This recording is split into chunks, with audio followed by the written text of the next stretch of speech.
Welcome to Cinema Sitdown 508. And today I'm here joined with Thomas. I'm Noah. and I'm Cass. I'm Josh. and we just watched Jacob's Ladder, and we'll be back in a few moments to be talking about this weird, trippy film. Sorry. No, you're good. You had to.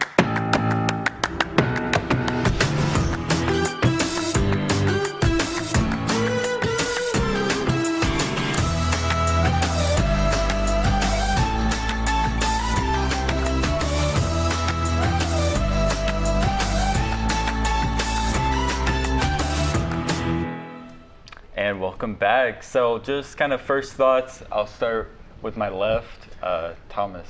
So something that I realized about this movie throughout the entire duration is that it's too smart for me. The entire time I felt like I was trying to catch up. And I feel like that's probably a good thing. I feel like that's probably the idea of it. Because I do feel like in the end I do understand what I was watching. And I did get a decent amount out of it. But the thing that I noticed the most was the cinematography was stunning. There was one shot in particular where he... I don't remember exactly what happens, but he kind of like passes out, wakes up in a bed with the TV on next to him, and the shot is just like at this like almost 45-degree angle where you can see the TV in the corner, and then it turns at that angle to look around the room, like a point. I mean, it's a point of view, but put a little bit of a twist on it, and it's just such a pretty movie. Yeah, the cinematographer understood the assignment. He did his homework. Yeah, definitely. Especially for that being like the early 90s. Like, you know what I'm saying? I feel like one thing with cinematography that they always do is that kind of like fast motion, that creepy like fast motion, like people's moving their heads. I just didn't like that. But overall, the movie though, my overall opinion, it was good though. I think it really looked good. Even if you don't understand it, the cinematography and like what you're looking at visually at least looked good. I think it looked real good. Yeah, this is definitely psychological. Be real. I kind of agree with Thomas. Sometimes I was like, I'm too done to be watching this right now. But it's really, really pretty. So the cinematography is really nice. And also it's weird and spooky. Very And I like weird, that. So For sure. Yeah, this is definitely one of my top five, like just pure psychological thrillers in my top five for sure. Because, like, this movie's basically a fever dream, in a sense. I mean, there's a lot more to it, and we'll get into it, but this is my third time seeing it, and like you still pick on those small things up here and there. But I remember the first time seeing it, I was like, I kind of need to see it again just to realize, be sure. And I remember the first time I saw it, I was on the internet just like, what does this mean? What does this mean? But What do you no, mean by not that? just the cinematography, which I completely agree with, but the director knew how to make this film keep you on your toes, keep you wondering what the hell's going on, or heck's going on, sorry. But also the acting. I mean, no one can deny the acting in this was top notch, especially from our main actor. And I mean, he was really big in the 90s. So, but what about you? Yeah, so this was my first time watching it, and I'm a really big fan of more psychological kind of horror.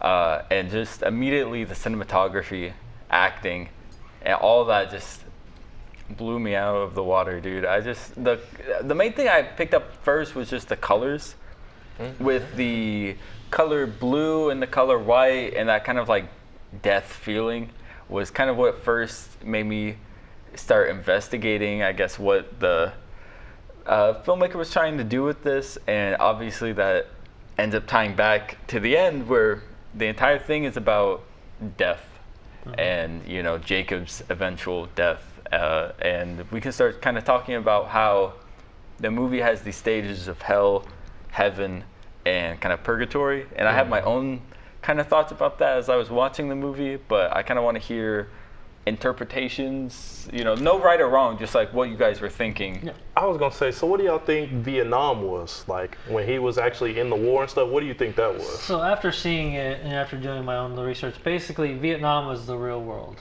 and what purgatory was he was with that girlfriend, and the idea that, and people have asked him why he's with her and not his wife. It's all about the feeling of guilt and not letting go of things. That was the big overall theme too, is not letting go of traumas and things that have happened to you, and like deaths, especially like the death of his son. And when the idea is that when he's in purgatory, basically it's like you're deciding on whether you're going to heaven or hell. You see a lot of those themes, and even like with the chiropractor is how you look at it. They could either be demons or they could be angels. As far as like letting go of your peace or holding on to it. And Thomas?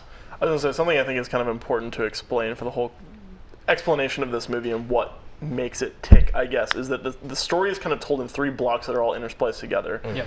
Chronologically, we don't find this out throughout most of the movie, but chronologically is before he's with a wife named Sarah. The main character's name is Jacob. Jacob is married to Sarah, and they have 3 kids, one of which is unfortunately hit and killed by a car. Okay. Yep. Fast forward a little bit, and he ends up in Vietnam during the Vietnam War for 2 years. While there, he and his platoon are assaulted, or so they think, and almost all of them sustain some form of major injury that gets them honorable discharge. They go back to the real world, at which point his wife divorces him, that potentially happened beforehand. So he's no longer with her, and I believe they say 5 or 6 years have passed since then. And now we're in what, just like at the time, modern day New York, like early 1990s New York City, where he's working as a FedEx driver, and he's living with this girl that he knew from before that they've started dating, named Izzy, and they're kind of going in, and as he's going into this life, he starts experiencing more and more weird things that just kind of don't add up, and things that is like not sure if he's losing his mind. Yep.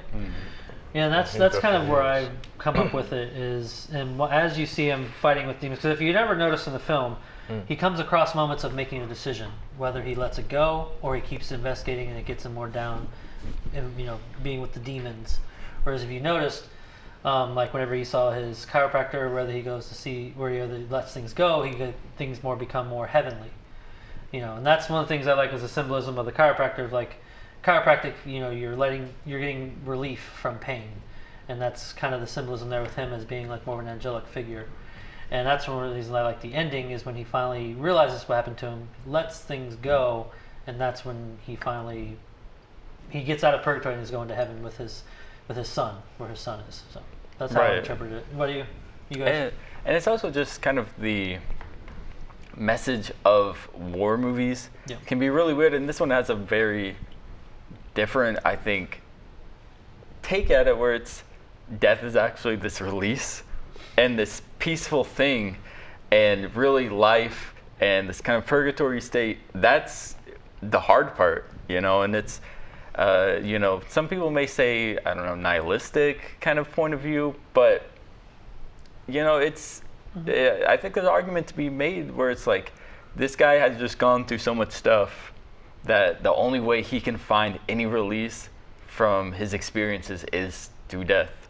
And that's just kind of like a sad, bittersweet kind of thing where, that's the best end for him. And for a lot of people who had to go through all this stuff, they don't really have much to look forward to. And, in life, they're going to be constantly struggling with this. And the kind of effects that he goes through with it just kind of affect his everyday life, like with his girlfriend Jezebel. She's completely pushing him away anytime he tries to talk about his feelings or the war. His son, she throws the pictures out and stuff. That was messed up. And he's like bawling his eyes out, and she's like, "Oh, I don't like things that make you sad." She didn't even know his kid's name. Yeah, and the kid's name and stuff like that, and it's just. She was a terrible girl. Yeah, just terrible. And just like getting violent all the time and stuff like that. And I like that kind of like. If you look at it this way, she was more of an interpretation of what he felt like he deserved, not what he really deserved, which was like what he really has, which was Sarah. So she was more, not necessarily, she was more of a symbol of what he felt internally, because the film is basically an internal struggle of what he internally felt like he deserved, which is not the best kind of girlfriend. So. What about you guys? Sorry. No. Like what Isaiah's saying, like the approach to a war movie is very unique. And to watch all the ups and downs and kind of realizing that, it's okay to let go and be at peace and be with his son in the afterlife. And like, it was a very like nice ending in my opinion after we went through seeing all these crazy things that happened to him. It was really the government whole time. Yeah, don't trust the government. Threw him into hell, which was the war. And then when he came back to regular, It was like, what do you think? Well, at the end of the movie, they literally put up a sign and they were like, the Pentagon denied that this drug was used. See? So I'm thinking there's some history with that, of that they really did experiment on them, because I don't believe I started the looking government, that up. sorry. They really was giving them drugs in Vietnam and making them soldiers, like, kind of, you know what I'm saying, go Right, crazy. and you know, this is a like prime time in history where they were doing these experimental stuff, you know, Cold War, Vietnam, that's like golden time for CIA and all that to be doing the thing. Psychedelics. MK Ultra, you know, I don't believe in it. Allegedly MK Ultra, I don't know who's going to be watching this later, but you know, allegedly all that stuff. We all know Van. As but someone who is a veteran and learning, knowing the past of veterans, that a lot of us know that Vietnam vets, before it was World War II vets, but especially now, Vietnam vets are the most, I don't want to use the word damage, but they have the most PTSD issues, Trauma. most traumas, even more. I mean, even someone who was in during the Iraq and Afghanistan war, it was a different element there with people who went to Vietnam. So it portrays it pretty well as far as what these soldiers went through during that time. Yeah, Right. 'cause if you think about that scene where the soldiers were going crazy, they wasn't even getting attacked. They low-key just did that to each other. Other than like the dude in the helicopter who got hit, like the soldiers, when they was spinning around just going crazy, they was low-key just going crazy off the drugs and hurt each other. They wasn't even in fight yet. Like the government, it's all the government. right.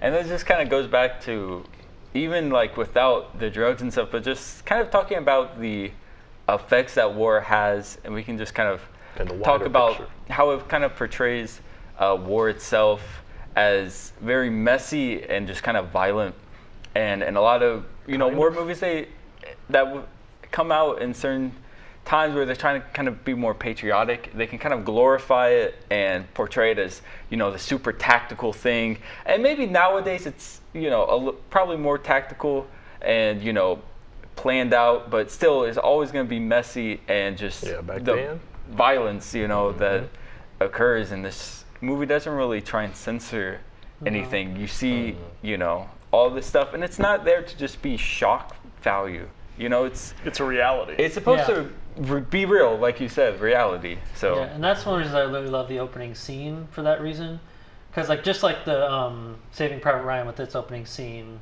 on the beach, this one portrays like you saw like the guy's leg and how it was like all mangled and stuff from being hit by a bomb or something.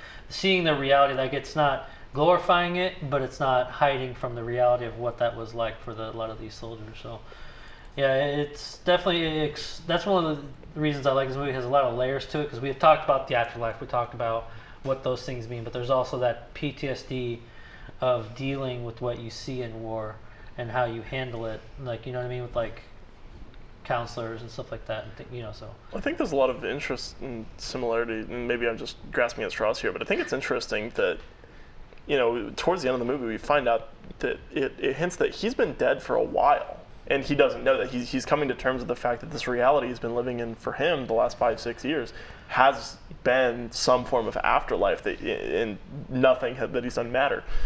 But the thing that I found most interesting is the only thing in that time period that has stayed the same as before is Vietnam War and the fact that he lost his son. So it's interesting to me that the sequence at the end of the movie is when he finally lets go and can move on. It's his son that shows him that. Yep. And then we immediately go back to seeing exactly what had happened at the tent in Vietnam. So it's kind of wrapping up this whole story and saying like, okay, well, this is the beginning and this is the end, and everything that you've seen has happened in this time. And I even like to think that there are moments in the film where we'll cut to what we think are flashbacks of what happened to him during the war. We don't really know for a long time in the movie exactly what went wrong. We know that something happened and he was honorably discharged. But how did that happen? So then finally getting to see, it's like, I like to think that those flashbacks, they aren't flashbacks, they're flashes into reality. Yep. They're him, that's how I seeing what he's actually seeing before he actually dies. Yeah, the war is probably the only stuff that really actually happened. Like everything else we saw was like his purgatory and like afterlife and stuff, but the war was like, I think you're right, it was like his flashback to reality. That was the real stuff. And that's how I interpret it. It's more of an internal struggle in his mind. That's why you see like that when he finally walks up the stairs with his son at the end there immediately cuts to basically them saying, "Oh, he's gone now." That whole journey that we witnessed was his internal struggle of, but also like the eternal struggle, but also if you want to get religious of where he's going, heaven or hell, depending upon his internal actions and stuff like that. So. Right, and you might be able to talk about this more, kind of just the biblical aspect of what the ladder is exactly. So, from how I interpret, because from how I interpret it, basically, when you're in a form of purgatory where you're finding a way, the ladder is basically of where you're going, either heaven or hell, or staying in the same way, and it's all about the decisions you make that help decide of which rung you keep going down or you keep going up, and that kind of plays religiously in the sense of real life. The decisions you make in real life can determine whether, if you look at it in a religious sense, if you believe this thing, that the decisions you make help you go up the ladder more, help you go ladder down of where you go after you die. So that's kind of the metaphor there, and I found it interesting that the drug that they call it was ladder, which is a kind of an interesting thing because the drug kind of make them make decisions. You know what I'm saying? So it's a very interesting connection a little bit. It's kind of vague a little bit, and that's one of the things I didn't necessarily care for was that that connection there was a little vague. It felt like kind of a stretch to me. It was a stretch that was the for one me. thing I was like, come on, you could have just left it be. It was a stretch for me, but at the same time, when you look at the name Jacob's Ladder and what in the all that, that's kind of what it goes into. How it all ties it together. Yeah. Right. And I think we can maybe give some final thoughts, anything that we wanted to talk about real quick, and just kind of a final rating. If you want to start, Thomas. Yeah, really like this movie. Probably rank it 7 out of 10, especially for the time that it was made. Very high production value. I was really kind of impressed with the various things such as actors and cinematography. And even, I didn't talk about it, but the editing I found very mesmerizing as well, with the way that everything flowed so well together. Yeah, I'd say this is a very solid psychological thriller. Hadn't really seen too many. Yeah, I thought it was pretty solid. It gave me that like early '90s feel like Home Alone a little bit. You know what I'm saying? Despite Macaulay Culkin. Yeah, with despite Macaulay Culkin. Reminded me a lot of Clockwork Orange, honestly. A few little moments that stood out was like I didn't truly comprehend that he was dead till he was at that party, which almost gave me like a seizure because thanks for all the strobe lights. But the woman was like reading his palm. I thought that was crazy, and she was like, "Oh, you already dead." And I believe in that kind of like superstitious kind of stuff, so I was like, "Oh yeah, he's dead." But I don't know. That just kind of stood out. The whole symbolism stood out. And like you said, 7 out of 10. I'll just say that. I'm gonna give it like a 7.5. Give it a little extra sauce there. I really enjoyed the cinematography. That the editing also was super slick. There was like never a time where I was bored. I was always engaged with what was going on. They kept it very disorienting, which I know they did that on purpose, but as a viewer, I did like that because I knew like we're gonna catch up and like we would be in these crazy settings that we had never been introduced to, and my brain was like, okay, this is fine because everything else is already like so out of control. Yeah. But I really, really liked it, and I hope you're doing okay, Macaulay Culkin. My heart goes out to you. Yeah, like I said, this is probably I'd say it's number 5 on my, when you put in the category of psychological thrillers. I do love the acting. I love the cinematography. I will say we're in the quite opposites a little bit for me and you, Thomas. That's the one of the things I gave it a lower rating is I didn't feel like the editing, unless you've seen, like the first time you see it, to me the editing is a little jarring, but also there's certain scenes I felt like dragged on a little too longer than they needed to. Now some they dragged on for effect, and I totally get that part. Like some spots they're just kind of staying stationary for a reason to help you feel the atmosphere, but for some of them I felt like it could have cut some ones and actually extended some more. I still give it an 8.5. I still really like this movie a lot, and like if anybody said, "Hey, let's check out Jacob's Ladder," I'm like, "All right, sure, why not?" I mean, it's also one that I think we had talked about before this. Online, it's called a cult classic because you either love it or you hate it. And there's some people who are kind of in the middle there, but some people like rave about it so much and then we're dog on it. But I'm more in the latter, no pun intended, where I really do like it. Yeah, and I'm gonna have to agree with that. I'm definitely on that side that really loves this movie. It's definitely kind of just falls in my genre that I really enjoy, and honestly, I would just give it a 9. I think there's a few things that I would change, but overall, I think it does capture this idea that they really want to show about war. And I'd just like to thank you all for watching. Thank you all for being on the show with Thank me. you. so Thank much you. for having me. And this has been Cinema Sit Down. Please join us next week. Climb up the ladder. Bye. Climb up the ladder. Come on, guys.